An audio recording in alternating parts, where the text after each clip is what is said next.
The Phoenix by Sylvia Townsend Warner. Lord Strawberry, a nobleman, collected birds. He had the finest aviary in Europe, so large that eagles did not find it uncomfortable, so well laid out that both hummingbirds and snow buntings had a climate that suited them perfectly. But for many years, the finest set of apartments remained empty, with just a label saying, Phoenix, Habitat, Arabia. Many authorities on bird life had assured Lord Strawberry that the phoenix is a fabulous bird, or that the breed was long extinct. Lord Strawberry was unconvinced. His family had always believed in phoenixes.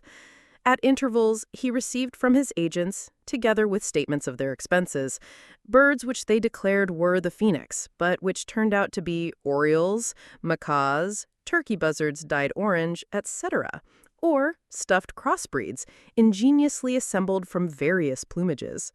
Finally, Lord Strawberry went himself to Arabia, where, after some months, he found a phoenix, won its confidence, caught it, and brought it home in perfect condition. It was a remarkably fine phoenix, with a charming character, affable to the other birds in the aviary, and much attached to Lord Strawberry. On its arrival in England, it made a great stir among ornithologists, journalists, poets, and milliners, and was constantly visited. But it was not puffed by these attentions, and when it was no longer in the news and the visits fell off, it showed no pique or rancor. It ate well and seemed perfectly contented. It costs a great deal of money to keep up an aviary. When Lord Strawberry died, he died penniless. The aviary came on the market. In normal times, the rarer birds, and certainly the phoenix, would have been bid for by the trustees of Europe's great zoological societies or by private persons in the USA. But, as it happened, Lord Strawberry died just after a world war, when both money and birdseed were hard to come by. Indeed, the cost of birdseed was one of the things which had ruined Lord Strawberry. The London Times urged in a leader that the phoenix be bought for the London Zoo, saying that a nation of bird lovers had a moral right to own such a rarity. And a fund called the Strawberry Phoenix Fund was opened. Students, naturalists, and schoolchildren contributed according to their means, but their means were small, and there were no large donations. So, Lord Strawberry's executors, who had the death duties to consider, closed with the higher offer of Mr. Tancred Poldero, owner and peeptor of Poldero's Wizard Wonder World. For quite a while, Mr. Poldero considered his phoenix a bargain. It was a civil and obliging bird and adapted itself readily to its new surroundings. It did not cost much to feed. It did not mind children. And though it had no tricks, Mr. Poldero supposed it would soon pick up some.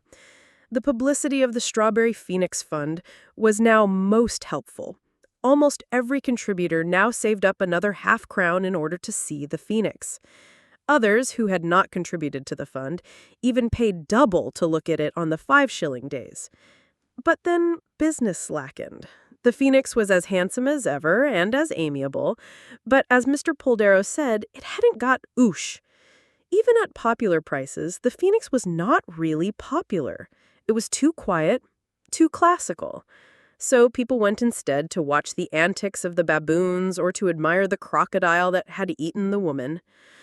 One day, Mr. Poldero said to his manager, Mr. Ramkin, "How long since any fool paid to look at the phoenix?" "Matter of 3 weeks," replied Mr. Ramkin.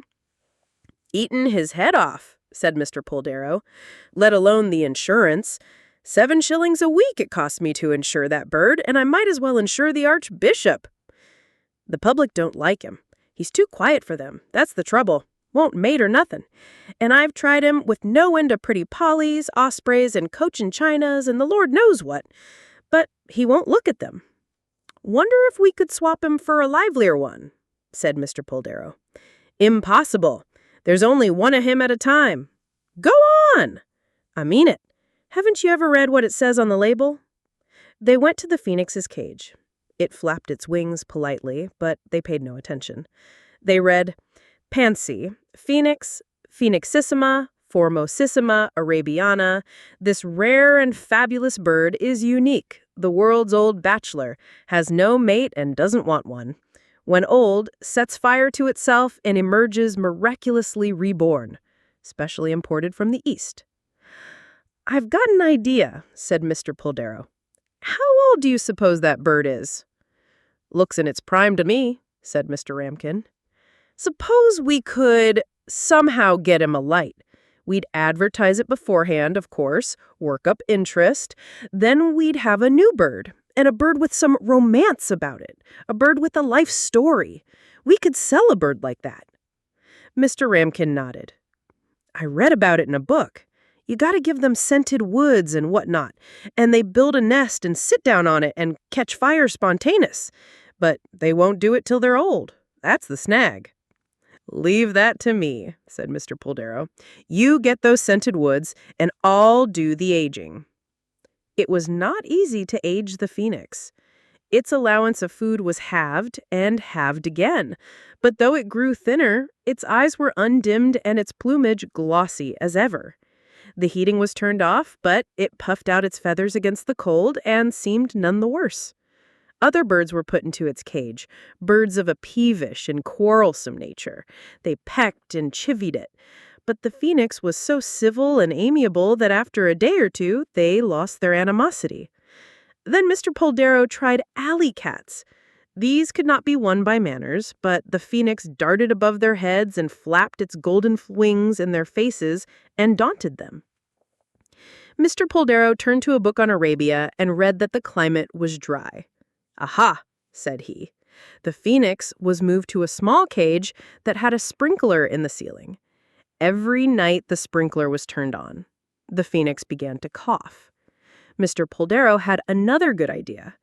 Daily, he standed himself in front of the cage to jeer at the bird and abuse it. When spring was come, Mr. Poldero felt justified in beginning a publicity campaign about the aging phoenix. The old public favorite, he said, was nearing its end. Meanwhile, he tested the bird's reactions every few days by putting a few tufts of foul-smelling straw and some strands of rusted barbed wire into the cage to see if it was interested in nesting yet. One day, the phoenix began turning over the straw. Mr. Poldero signed a contract for the film rights. At last, the hour seemed ripe. It was a fine Saturday evening in May. For some weeks, the public interest in the aging phoenix had been worked up, and the admission charge had risen to 5 shillings. The enclosure was thronged, the lights and the cameras were trained on the cage, and a loudspeaker proclaimed to the audience the rarity of what was about to take place. "The phoenix," said the loudspeaker, "is the aristocrat of bird life. Only the rarest and most expensive specimens of wood, drenched in exotic perfumes, will tempt him to construct his strange love nest." Now, a neat assortment of twigs and shavings, strongly scented, was shoved into the cage. "The phoenix," said the loudspeaker, continuing, "is as capricious as Cleopatra, as luxurious as La Dubarry, as heady as a strain of wild gypsy music. All the fantastic pomp and passion of the ancient East, its languorous magic, its subtle cruelties." "Larks!" cried a woman in the crowd. "He's at it!" A quiver stirred the dulled plumage. The phoenix turned its head from side to side. It descended, staggering, from its perch. Then, wearily, it began to pull about the twigs and shavings. The cameras clicked, the lights blazed full on the cage. Rushing to the loudspeaker, Mr. Poldero exclaimed, "Ladies and gentlemen, this is the thrilling moment the world has breathlessly awaited. The legend of centuries is materializing before our modern eyes. The phoenix!" The phoenix settled on its pyre and appeared to fall asleep. The film director said, "Well, if it doesn't evaluate more than this, mark it instructional." At that moment, the phoenix and the pyre burst into flames. The flames streamed upward, leapt out on every side. In a minute or two, everything was burned to ashes, and 1,000 people, including Mr. Poldero, perished in the blaze.